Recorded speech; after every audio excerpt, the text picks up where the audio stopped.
On a peut-être assisté, Shai, au match de l'année. Il y a pas longtemps, on disait la fin de la saison régulière. Est-ce que ça sert vraiment à quelque chose? On se plaignait un petit peu. Et puis d'un coup, il y a une soirée comme ça où tu as une perf extraordinaire de Stephen Curry, celle de Nikola Jokic et un match absolument incroyable. Je pèse mes mots entre les Timberwolves et les Nuggets. Je sais que les machins, toutes les formulations avec de l'année, c'est parfois surfait. Mais cette rencontre qui se termine en double prolongation, un money time intense d'une vingtaine de minutes en comptant le quatrième quart-temps, puis les prolongations, du suspense, des retournements de situation, des séquences gag à la fin. C'est ça le plus fou, c'est que le match le plus fou de l'année s'est terminé sur trois séquences gag et une victoire des Timberwolves contre les Nuggets 140-139. Malgré, ça passe presque au second plan, c'est ça qui est fou, 61 points, 10 rebonds et 10 passes de Nikola Jokic. Ça a aucun sens. Mais alors, je compte sur toi pour me dire ce qui s'est passé avant la partie du match que j'ai regardé, parce que Ouais, j'ai vu, t'inquiète, j'ai vu pas mal du match, mais pardon. c'est très bien. Je devais passer au labo de bonne heure, je me suis dit bon, et tu m'envoies un message. Ah, le match, il est assez incroyable. Et j'ai mis le match, donc j'ai vu la prolongation. Moi, c'est la fin en fait. C'est triste de résumer un match à sa fin, mais les dernières séquences avec Nickel Alexander-Walker qui est le héros, le héros du match parce qu'il obtient le panier et les trois lancés à 0.1 alors qu'ils sont menés d'un point. Juste avant, ils ont tout pour plier le match Denver parce qu'ils font une interception. Westbrook est lancé, il part au lay-up. Normalement, c'est un 2 contre 1. Normalement, toute sa vie, il en a mis des comme ça. Et il rate. Et derrière, c'est lui qui fait la faute sur Nickel Alexander-Walker et qui précipite la défaite. Alors, c'est résumé sans doute un peu de manière injuste ce match, mais c'est difficile de pas. Enfin, la place des fans des Nuggets, ils doivent se dire, il y a un match all-time de chez all-time de Jokic, plus des rebondissements dans tous les sens, et ça doit se résumer à cette action-là qui est assez terrible. Mais je vais même aller un poil avant. Déjà, il faut savoir que quand Minnesota est devant, il y a 138.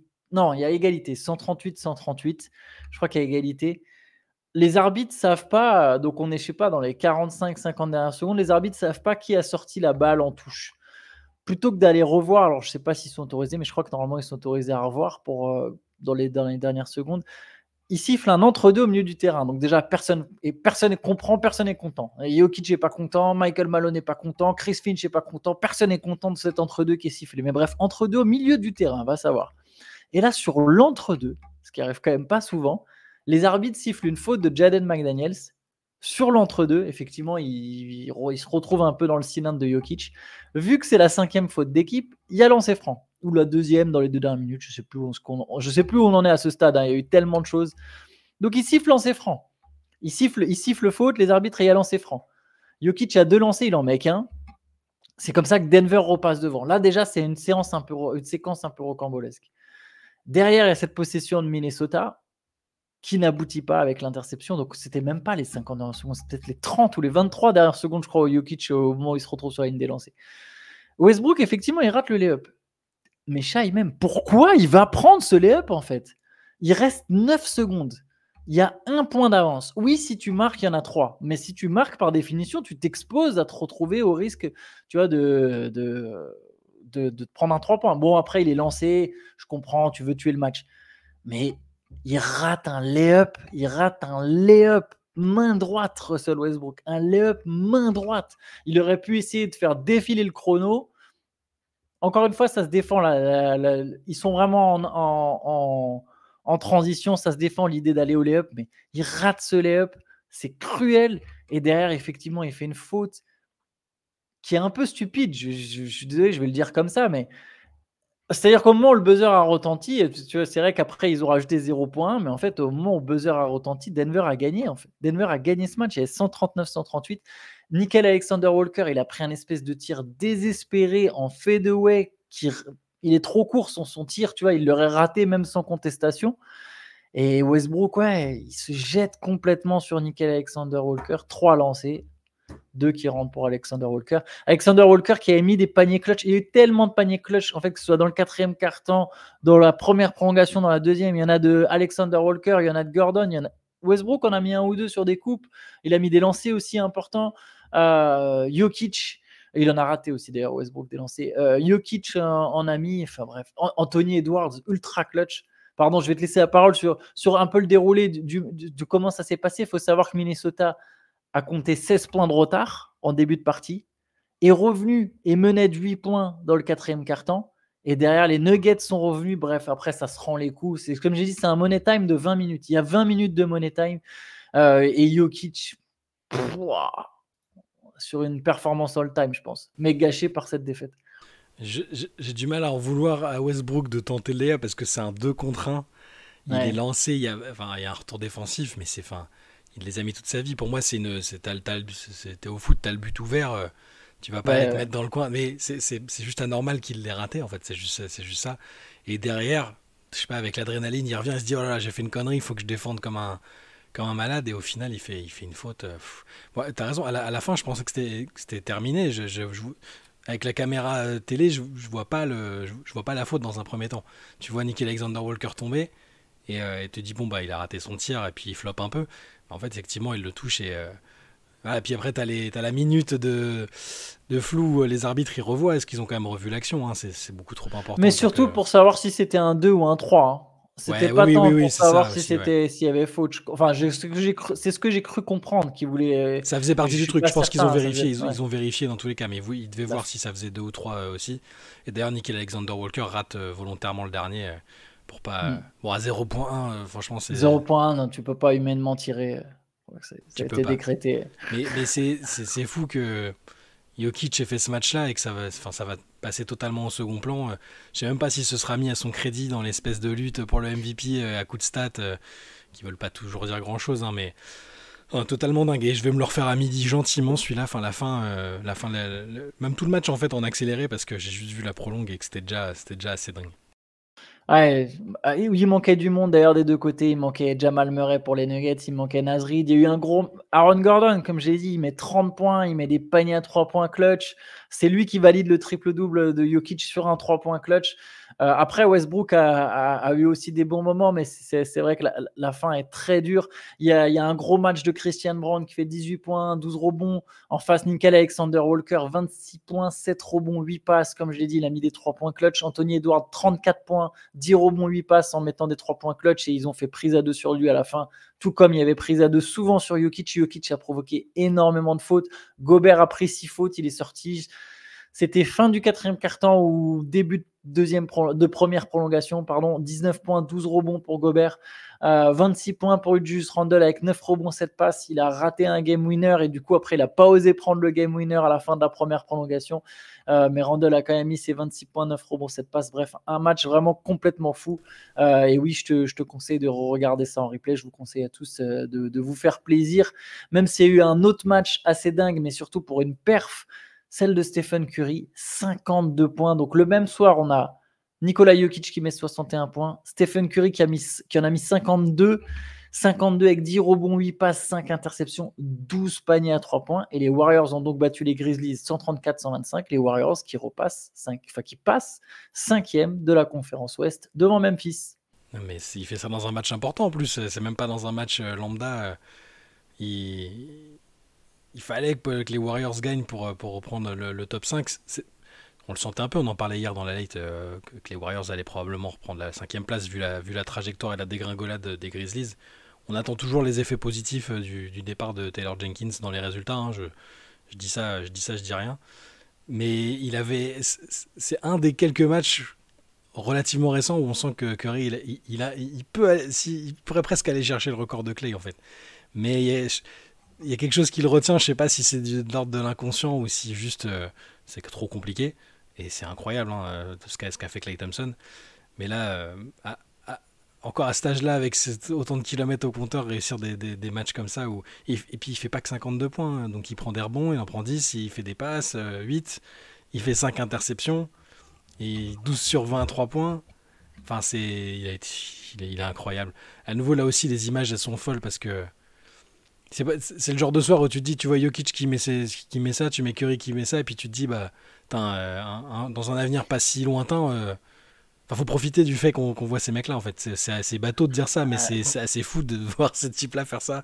Et Curry, on n'en reverra pas comme lui avant très très très très longtemps, même si s'il y en a beaucoup qui espèrent faire pareil, mais cette capacité à shooter n'importe où, à se créer son tir, il est invraisemblable quand même ce mec. 37 ans. Ce que disait Steve Kerr à la fin, c'est 37 ans, il est encore capable de faire ça. Tout le match, il y a de la défense sur lui, il y a de la défense très serrée. Il met 12 paniers à 3 points. C'est son 27e match en carrière avec 10 paniers aux 3 points ou plus. Le deuxième, Klay Thompson, il est à 9. Il a 27 paniers, il a 27 matchs à 10 paniers à 3 points ou plus. Stephen Curry est vraiment une machine. C'est lui qui a lancé l'équipe, hein. Il a mis ses 4 premières tentatives de loin. Il y avait 45-32 pour Golden State à la fin du premier quart-temps. Memphis est bien revenu, hein. Memphis n'a pas lâché, 36 points de Ja Morant. Revenu dans le quatrième quart-temps, il y avait 103-103 des coups d'envoi du quatrième quart-temps. Les Grizzlies sont même passés devant. Il y a un 3 points de Curry qui redonne l'avantage aux Warriors, 121-120, 3 points décisifs. Memphis dans la foulée repasse direct devant, et puis là après Jimmy Butler, parce qu'il faut le souligner, Jimmy Butler ultra clutch, gros quatrième quart-temps de Jimmy Butler. Il a complètement mis à mal la défense de Memphis, justement en agressant à chaque fois. C'est exactement ce qu'on a souligné pendant des mois et des mois sur le fait que les Warriors avaient besoin d'une deuxième star pour justement le moment où la défense se resserre beaucoup trop sur Stephen Curry. Et quand Stephen Curry met 50 points, forcément la défense elle va se resserrer sur lui, qui est quelqu'un qui en profite, qui attaque ses espaces.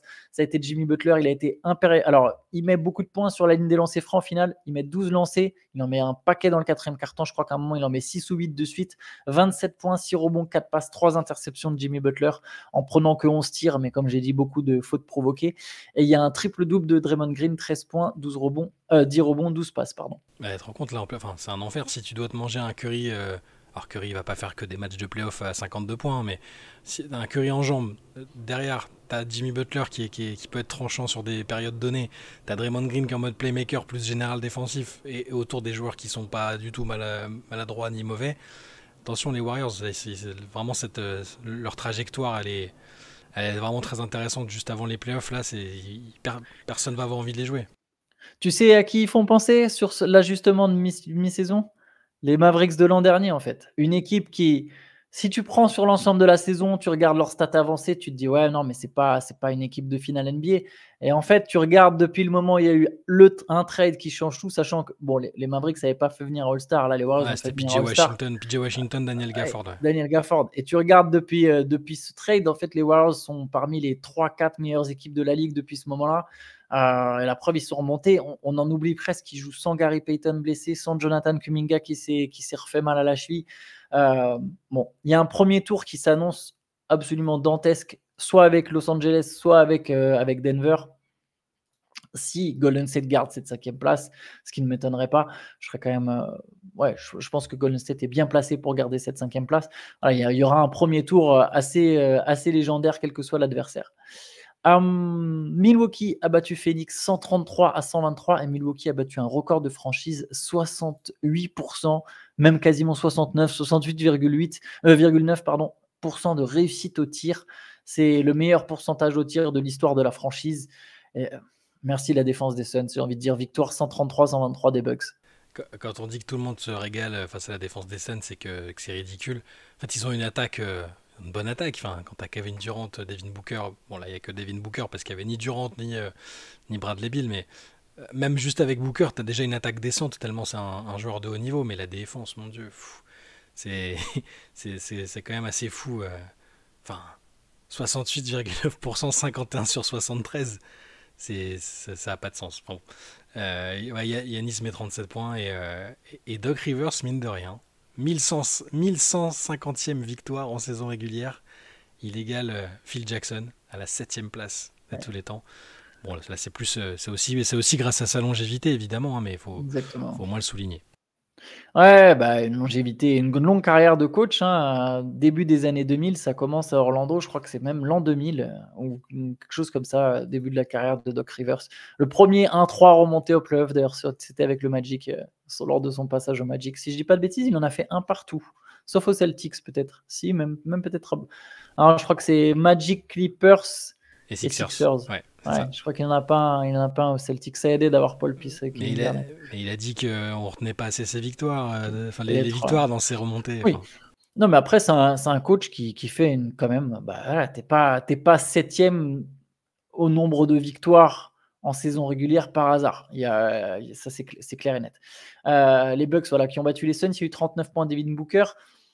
Deni Avdija, Shai, est vraiment l'un des joueurs en forme du moment.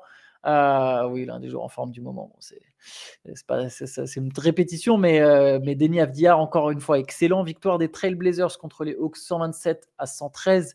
Avdija, 32 points, 15 rebonds, 10 passes. J'ai ses stats sur les 15 J'allais te derniers les matchs. demander parce que je fais pas les moyennes, mais à chaque fois, je manquais jamais l'occasion de souligner à quel point je le trouvais fort en ce moment. Sur les 14 derniers matchs, il est à 25 points, 10 rebonds, 5 passes de moyenne. Il finit très très fort cette première saison. Deuxième saison avec Portland. Non, c'est sa première, non? Sa première. À Washington l'année dernière, il a été tradé à la fin de la saison. Ouais, ça me paraît tellement loin. Du coup, première saison avec Portland. Finit très fort. Victoire des Trailblazers contre Atlanta. Petit match de Zachary. Enfin, petit match. Match maladroit de Zachary Rizaché. 4 sur 14. 9 points, 3 rebonds, 2 contre. Ouais. Et beau match de Shaedon Sharp aussi, quand même. Ouais, 32 points. 33 points. 33 points, ouais. Mais oui, non, mais pour juste revenir rapidement sur Avdija, parce que je manque jamais l'occasion de dire à quel point je le trouve fort.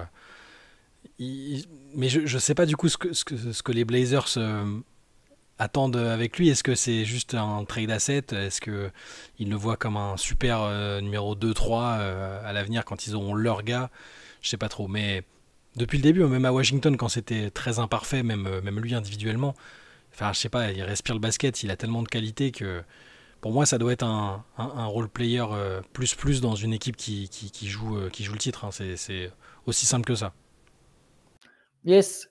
Les Knicks ont battu les Sixers 105-91 avec 27 points d'OG Anunoby. Voilà, victoire. Bon, je sais pas, je ne sais même plus, Philly, on en est à combien là en défaite consécutive? Je suis même 10, pas sûr. Non, un truc comme ça, ça doit être 10 ou 9 ou 10. De toute façon, il y avait Philip Wheeler. Tu connais Philip Wheeler? Je connais il a joué cette nuit pour Philadelphie. Je connais Allison Wheeler, mais Philip Wheeler, je connais pas. C'est pas la même personne. Ou peut-être que c'est la même personne d'ailleurs. Ce qui expliquerait pourquoi Philly est sur 10 défaites de suite. Mais le 5 de Philly encore, c'est terrible. En fait, il y avait Kyle Lowry, Quentin Grimes comme genre référencé. Kyle Lowry était même pas dans le 5, mais ouais, Kyle Lowry a joué, ouais. Mais c'est terrible. Et même en fait, les Knicks, ils sont allés à la cool. Il leur manquait plein de monde. Hein. Il n'y avait pas Kat, il n'y avait toujours pas Jalen Brunson. Il manquait du monde. Il y a Dylan Wright qui était titulaire. Ils ont quand même vraiment pas galéré. Et Landry Shamet qui met 20 points en sortie de banc.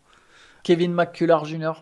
qui a joué pour New York. Ouais, bah tu vois. Je découvre des individus, je découvre des êtres humains des fois dans des CQFR comme ça. La photo ESPN de Kevin McCullar Jr. est assez folle. Orlando a battu San Antonio 116-105. Gros finish du Magic. Hein, c'est le 4e quart-temps. Ils ont fait la différence. À la fin, ils ont mis 18 paniers à 3 points. Ça leur arrive très rarement, mais quand c'est le cas, ils gagnent. 37-21 dans le 4e quart-temps. 24 points, 10 rebonds pour Paolo Banchero. 24 points, 5 rebonds, 7 passes pour Franz Wagner. Et voilà, victoire du Magic, victoire importante quand même. Enfin, c'est toujours bien d'enchaîner un petit peu, de gagner un petit peu. La différence, c'est Kentavious Caldwell-Pope. Hein.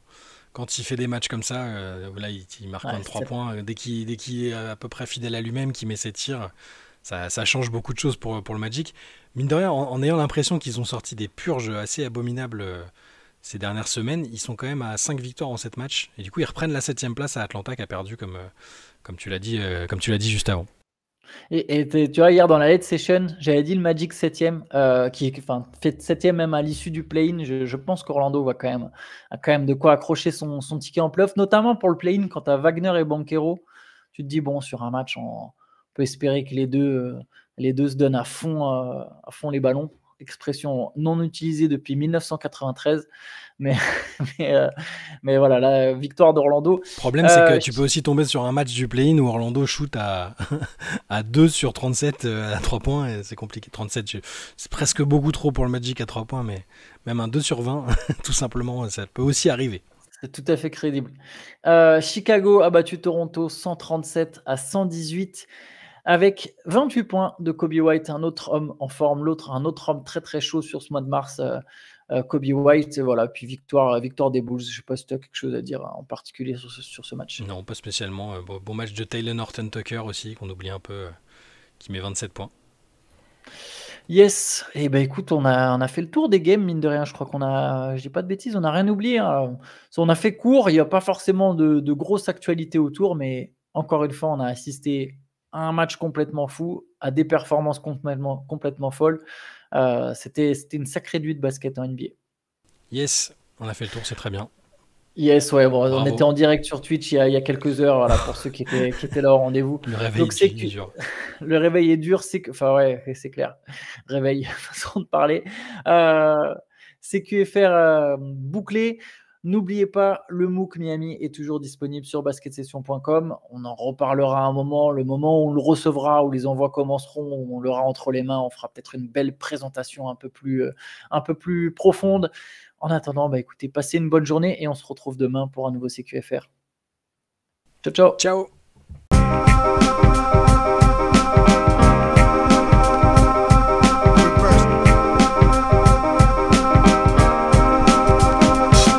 The game is out there, and it's either play or get played.